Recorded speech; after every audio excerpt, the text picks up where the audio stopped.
Je m'appelle Bear Grylls et je vais vous montrer comment sortir vivant de quelques-uns des endroits les plus dangereux de la planète.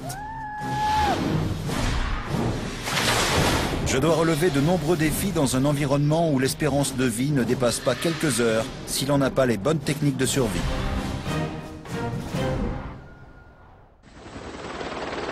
Je suis en partance pour les Carpates en Roumanie,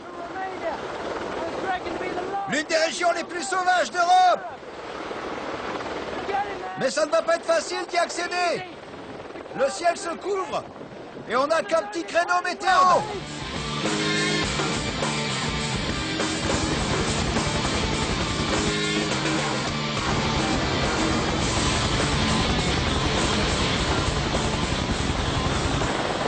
Toute cette zone est complètement sauvage, avec beaucoup de gorges très encaissées et des ravins forestiers.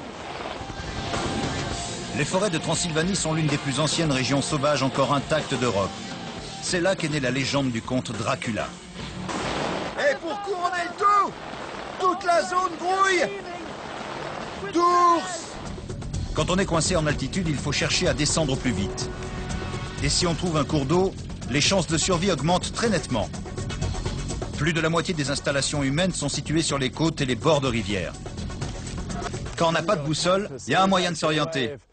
De trouver le nord, le sud, l'est et l'ouest en utilisant sa montre et le soleil.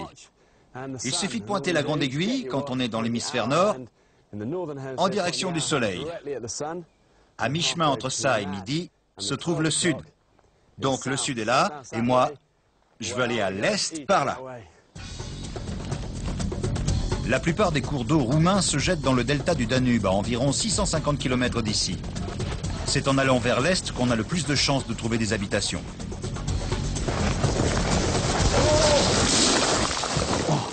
Merci. Ça va? La route est longue. On est vraiment au cœur de la forêt. C'est un endroit extraordinaire. C'est comme remonter dans le temps. On sent que tout est vraiment très ancien. Bon, allons-y.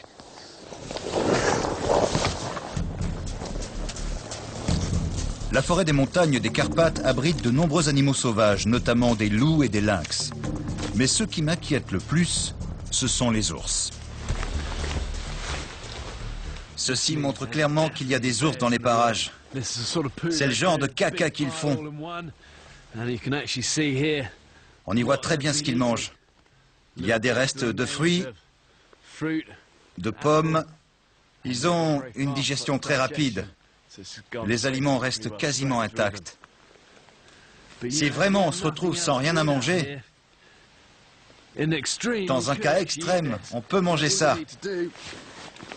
Il faut simplement les rincer un peu avec de l'eau. Ce n'est pas franchement l'idéal, mais s'il n'y a rien d'autre, une fois bien rincé,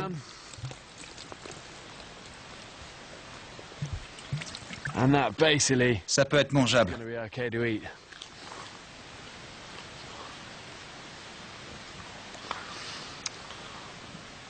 C'est assez fort, un peu comme un trognon de pomme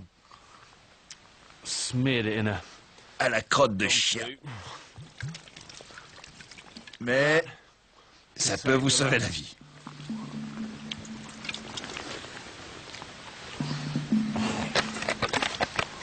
En tout cas, il faut ouvrir l'œil.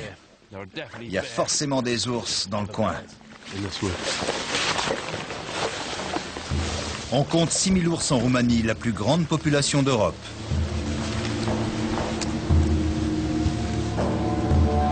L'ours brun d'Europe est un animal imposant.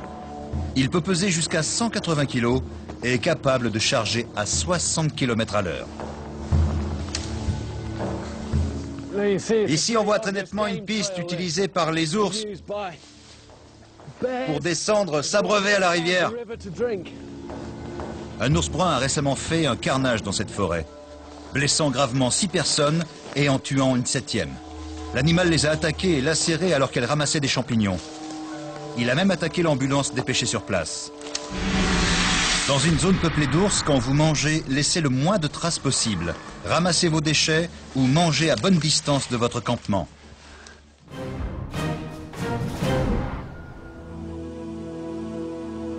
J'ai eu froid cette nuit dans mon abri viking. Le soleil est levé. Le vent a soufflé fort hier.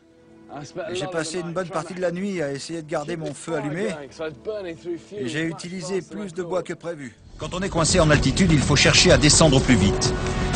Et si on trouve un cours d'eau, les chances de survie augmentent très nettement. Plus de la moitié des installations humaines sont situées sur les côtes et les bords de rivières.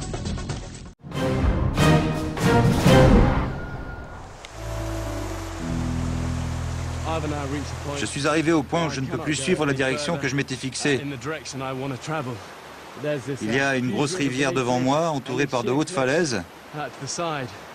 Ce que je peux faire, en revanche, c'est me servir de cette rivière pour avancer beaucoup plus vite que je ne le ferais à pied sur ce type de terrain.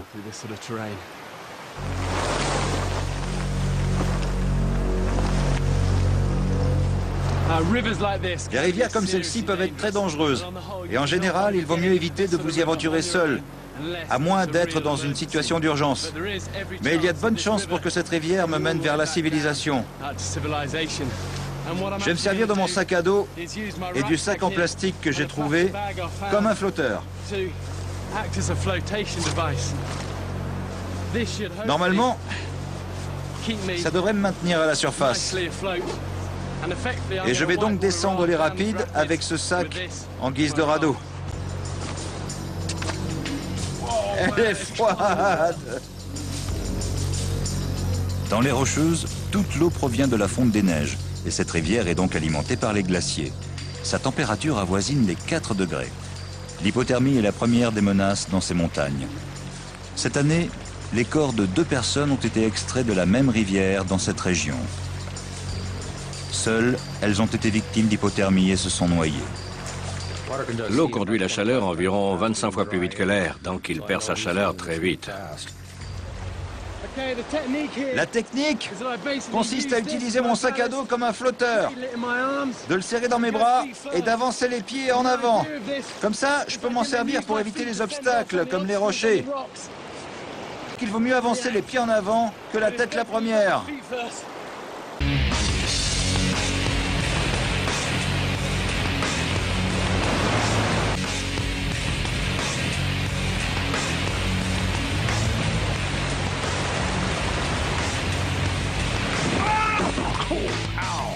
Oh, ça doit faire mal. J'espère qu'il va bien. Parfois, l'eau est si froide qu'on ne sait même pas qu'on est blessé. Je le vois même plus. Où il est? Non, attends. Non, ce n'est pas lui. Je le vois pas.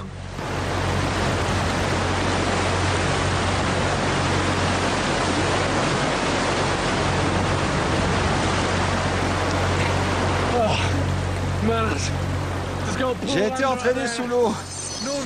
Normalement, on refait surface tout de suite, mais là, non. Et je commençais à manquer d'air. C'est pas lui qui décide. Il y a de moins en moins d'eau. Je risque de me casser quelque chose sur les rochers qui affleurent. Il est temps de retourner sur la terre ferme. Je rends sa liberté à mon radeau. Ça fait plaisir d'être de nouveau sur le plancher des vaches.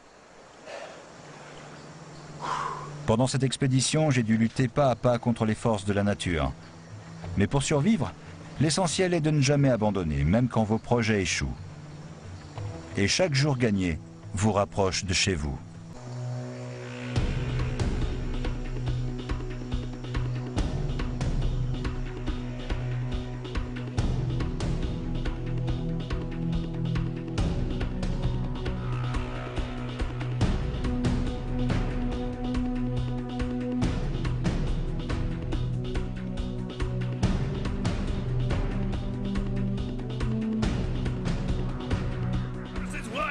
New episodes Wednesday at night. Good luck, Bear! On Discovery!